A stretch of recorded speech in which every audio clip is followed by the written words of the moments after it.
Hi, now that Star Wars The Rise of Skywalker is in cinemas, welcome to Digital Spy's spoiler-filled discussion of the climactic chapter of the Skywalker saga.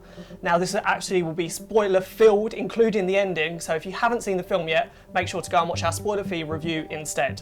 I'm Ian. I'm Gabriella. Let's go. 1,000 generations live in you now. This is your fight. So, of course, the big thing we kind of have to start with is the fact that Rey is... A Palpatine. Shocker. Surprise! It's not a complete retcon of The Last Jedi. Her parents were nobodies. It's just that her father was the son of Palpatine, making her the granddaughter of Emperor Palpatine. His whole plan is to get Rey to kill him so that she becomes Empress Palpatine. What did you think of the reveal? Did you feel it will fit in with the canon, or is it a little bit separate? I feel like it did fit in with the canon. I think Star Wars is built on generational legacy, so it made sense that she's the granddaughter of Palpatine. I think it wasn't really a retcon of The Last Jedi. No, it's sort of like a side retcon. Yeah. Like, they are nobodies, but it's a retcon in the sense that it makes you view Kylo Ren's thing that her parents are nobodies, Filky Junkins, in a different light. But they still chose to be. It's better than the whole rumour that she was going to be a clone of Palpatine, because that would have been a full-on retcon. Yeah, and I also think that, you know, I've said this before to you in conversation, Kylo Ren has more motivation than anyone for giving her pieces of information that may or may not be true, or shedding them in different lights. So in The Last Jedi, when he says your parents are nobodies, he's really playing into her insecurity. Yeah. And I think that he's now coming around and saying, well, I wasn't lying to you. That's a total, like, Kylo Ren, you know, move. And the other reveal, obviously, is that Palpatine has sort of been in all of this from the shadows, that Snoke is basically was a clone made by Palpatine to create it. And Kylo Ren's voices he's heard when he's been talking to Snoke was Palpatine. So there's nothing saying that Palpatine didn't, like, stop Kylo Ren knowing the full story, because they're both so obsessed with power. And if Kylo Ren knew Rey's significance, there's a chance that he might have killed her before Palpatine's grand plan would have come about, because he was looking, as the opening crawl states, he was searching out Palpatine to destroy any threat to his own power. Yeah. So you just don't know. I know, obviously, we're fitting our own speculation on top of it, but I feel kind of had to tie eventually back to everything, like the especially entire saga. Because it's the final chapter, so you really have to pull all those threads. And I think J.J. Abrams did the best he could to kind of pull all of those threads into a bow that kind of made sense and was kind of neat, and kind of pulled it all together. Absolutely. I do think the problem is that because there was so much conversation about Rian Johnson kind of chucking everything out and starting afresh with The Last Jedi, that all of these things are going to be viewed through that lens. And I think that's unfortunate, because I think Rian Johnson made some really, really good choices. And I think J.J. Abrams isn't saying, oh, he made the wrong choices. No. He's just figuring out how to pull all of those threads into the ending that he wanted. And it makes sense. Yeah, and there's absolutely, as you say, there's like when the Force Ghost of Luke Skywalker appears and he goes, I was wrong, it's like so many people are going to take that as though J.J. Abrams literally has given a middle finger to Rian Johnson and all of his choices in that. And it's only because of the context of the outside discussion that you view that way, because in The Last Jedi, Luke does realise he was wrong. It's the whole reason that he turns up to fight Kylo Ren and give them all time to escape. Yeah, but like making Rey more significant than we initially realised, that it will be seen through that light. But it just feels like the whole saga has all been about Jedi versus Sith, and I think it's quite a nice inversion that it's turned out that Kylo Ren, effectively the offspring of the heroes in the original trilogy, is on the dark side initially, and Rey, the offspring of the dark side, is on the good side. Yeah. Like, it's quite a nice little neat touch, and I think it all wraps it together in a bow. Yeah, definitely agree. Waiting is your undoing. And of course, as well as the major showdown between Rey and Palpatine, a big part of that is Kylo Ren and the long-awaited Ben Demption. Ben Demption is here. And Kylo Ren is officially back to being Ben Solo. Not for long, considering what happens to him. But what did you think of this whole angle that he's finally turned to the light side? You know, going into the film, I was like, there should be no redemption for Kylo Ren. He's a jerk. He's a terrible person. He's killed his father. Yeah, he kills his dad. Genocidal maniac. Yeah. You know, tortures Anger Rey. issues. Total anger issues. There's a lot going on there. And yet, in the moments of his redemption, I found myself getting really emotional. Yeah. And I really think it's a big testament to Adam Driver's talent that you, even though you don't want to like him, you really in this one in particular, I really felt myself having that kind of empathy for him. Yeah. Which psychoanalysts can talk about that till the end of time. But yeah, no, I definitely enjoyed them teaming up again. Yeah. The whole bit where he's taking all the knights around and you think all's lost, and they just reach behind the thing. I know. And he pulls out a blue lightsaber. Yes, there'll be some who like grumble a bit because that's just what people do, but it just feels like such an amazing, emotional, crowd-pleasing moment that it's just so good. And folded into the start of the Bendemption is, of course, the return of Harrison Ford as Han Solo. I'm astonished it was kept. I know. So there was so much that had leaked about Rise of Skywalker, and so much of it did prove to be true. But it felt like that was never in the conversation. No. Like, it just never happened. And also, you just feel like Harrison Ford wouldn't do it. do I know, you'd be like, of all the people. Force Awakens, because he's like, yeah, fine, Han Solo's dead. So it kind of, but that cameo, it just totally worked. The little throwbacks to their final conversation in Force Awakens, the dad, I know. It's just, you were in floods. Like, I really was. I was. I definitely wasn't, obviously. No. But it just feels, it all fits together. And I think, like you say, Adam Driver is just, he can make even the most ridiculous material sometimes. You buy it. Work, because he just puts so much into it. He just feels everything in it. And then, so they team up. Palpatine chucks him down the shaft. Yep. I think he's dead. Which apparently we should have known wouldn't kill him, because it didn't kill Palpatine. Shafts just don't kill any people. It didn't kill Darth Maul. Shafts are useless killing machines, honestly. Don't do it. Don't. If you're ever on the brink of the edge of a shaft, fighting someone, don't chuck him down. They're going to come back. So he comes back after Rey has finally defeated Palpatine by reflecting all of his energy back onto him. And then, as we've seen throughout the film, there's this new force power to heal, which is linked into The Mandalorian as well. So it's not completely new for this film before you have a go at it. Brings Rey back to life, but the force, the expansion of it just kills him afterwards, but not after probably the dodgiest bit of fan service in the film, where they have a little smoochie before. Oh, not a little smooch. It's like a big... There's no tongues, I don't think. Were you looking that close? Really? Was there tongue? I don't know, but it was definitely like, it was a smooch. It was like an I love you, we are destined soulmate. Yeah. You know, I really felt like it deflated so much of the relationship that they built together. I felt so much of their understanding and their connection was their relative backgrounds and the internal conflict that they had, struggling with to define themselves, especially in the face of the generational legacy that they had to carry. And I felt like to reduce it all to that kind of base primal attraction and lust, not that like they're not both very attractive people, because they are, but for me, it really sucked all of the air out of that moment. And I threw myself back in my chair. I was just so upset by it. It was definitely, out of all the cheers, and there were cheers in the screening, however you think of all the 3-star reviews that are around, there were cheers in the screening, but there was definitely an ironic laugh when that moment happens. And it should be such a powerful moment of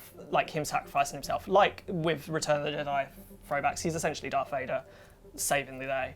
But it just takes it out of it. Like you could take that out of it and it'd be such a stronger moment. It just doesn't. I just like in my head, if I were to have crafted that moment, them just leaning their foreheads against, just because I understand the need of that physical contact to illustrate their connection, but there's so many other ways that we can express that kind of intimacy. It doesn't have to be a kiss, which is so kind of pedantic. I don't know, pedestrian. It didn't work for me. Saws, JJ. What are you doing there, 3PO? Taking one last look at my friends.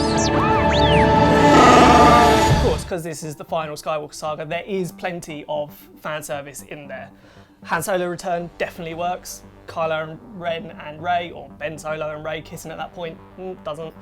But it feels like, on balance, the fan service moments that JJ has thrown in there, even if it's something like Lando saying, I've got a bad feeling about this, they're cheesy, but they're cheesy in the right way, and most of them do feel like they serve the plot. Chewie getting his medal probably doesn't, but can you really be mad at Chewie finally getting his medal 42 years later?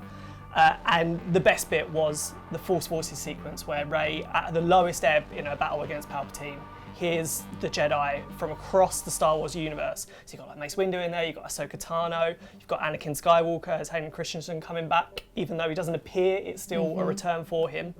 What did you think of that sequence? Like, for me, it was like one of the most poignant bits of the film and most memorable. And I think also because when you look at the beginning of the movie and she's in her rock training and she's saying, be with me, Just be with me, around. floating around with the rocks, why not? she's obviously struggling to connect to that side of her, all those Jedi in the past that should flow within her. Because she is still conflicted. Like, exactly. as we've shown in Last Jedi, she still is unsure between the two. Yeah, and I think, so now, having gone through this emotional journey, and she's at this point now where she knows, it's like that reckoning within yourself and that awakening of, okay, I know what I have to do now. And I think her connecting to all those Jedi, it was very moving. I really felt like it was quite moving. And I agree, I feel like most of the fan service moments were, I think that they wouldn't have worked in any other movie. I think because it was the last one, it was like, all right, this is where we can chuck them all in, and it still feels organic because you know that you're tying up all those loose ends from the prequels forward. When Wedge Antilles showed up, literally was like literally seconds, but it's still. It was great. I loved it, and he's glowed up. Like, oh my god, he is a very he looks handsome great. older man now. Yes, like honestly, he's done well for himself. Yes, he has. And it just feels like J.J. Abrams did face an almost impossible task with this. Like, there are some people who just don't think the sequel trilogy should have ever happened in the first place. There's some people who felt Force Awakens was too close to the original. Some people thought I it didn't disagree do with surprise. that, by the way. Some people thought Last Jedi wasn't close enough and it was too surprise. So it's like, how do you merge all that together? And it feels like at a certain point, Abrams was like, right, I'm just going to make an extremely entertaining Star Wars film, and then all the discussion afterwards. He's probably fully aware everything he does in this film is going to come under intense discussion. So it's thought, right, as a Star Wars fan, what do I want to see? You know, I want to see Chewie get in the middle. I want to see Wedge Antilles. I want to see all these things, and you do as well. Like, it's a ride. Like you did describe it. You described it as a roller coaster, which I think is really fair. It's got ups and downs, and you're on the edge of your seat basically the whole time. It really, I mean, and I think the pacing is also the problems in the beginning. I think by the second third of it, you kind of forget that. It is definitely a lot of foundation building for the ride. It's that slow crawl up the roller coaster. You're going up and up and up and up and up, and you're wondering at what point you're going to get to that precipice in that first drop. And then from that point on, it's like, woo! It doesn't stop. And I think the problem with that first act is that when you look back at the original trilogy, Return of the Jedi had an obvious starting point to go off of from the dark cliffhanger that everyone knows from Empire Strikes Back. So here, J.J. Abrams was working pretty much from a blank slate, because Last Jedi left tantalising things, but it was pretty much a complete story.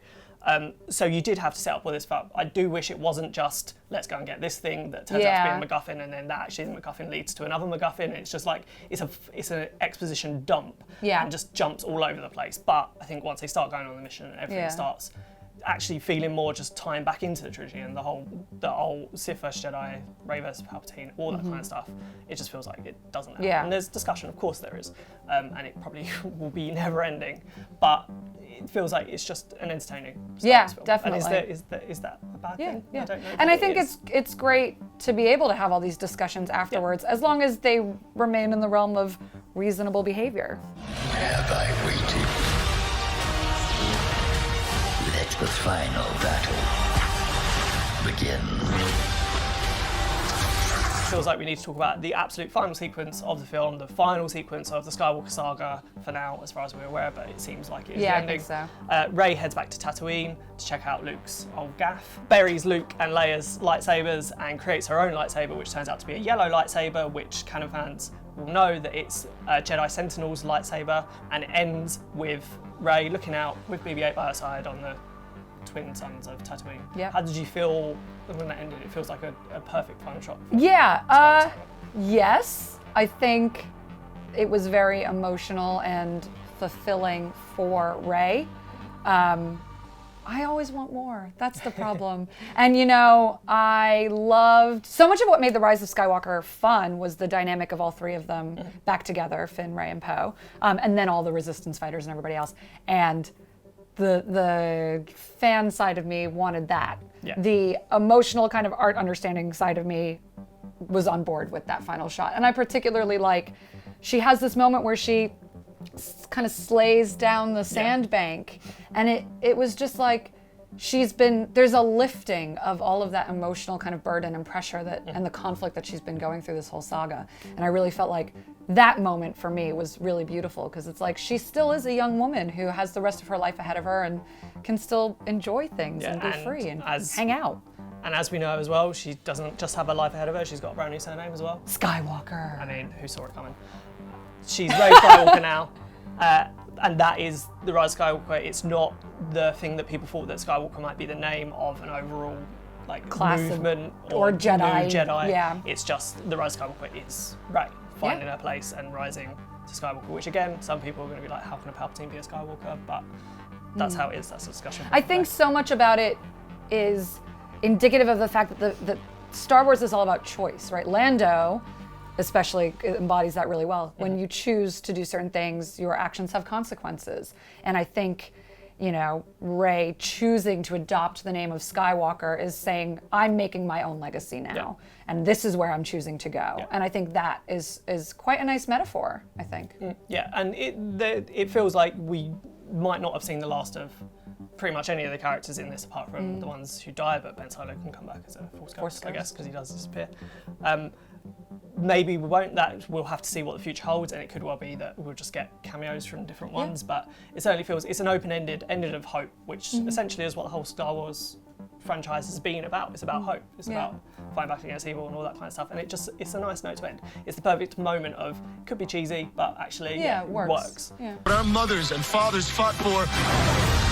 Today we make our last stand. And that's it. Star Wars: The Rise of Skywalker is still in cinemas now. Thanks for watching. If you like what you see, don't forget to like and subscribe to our channel below for more of our video content. Thanks. Bye. Bye.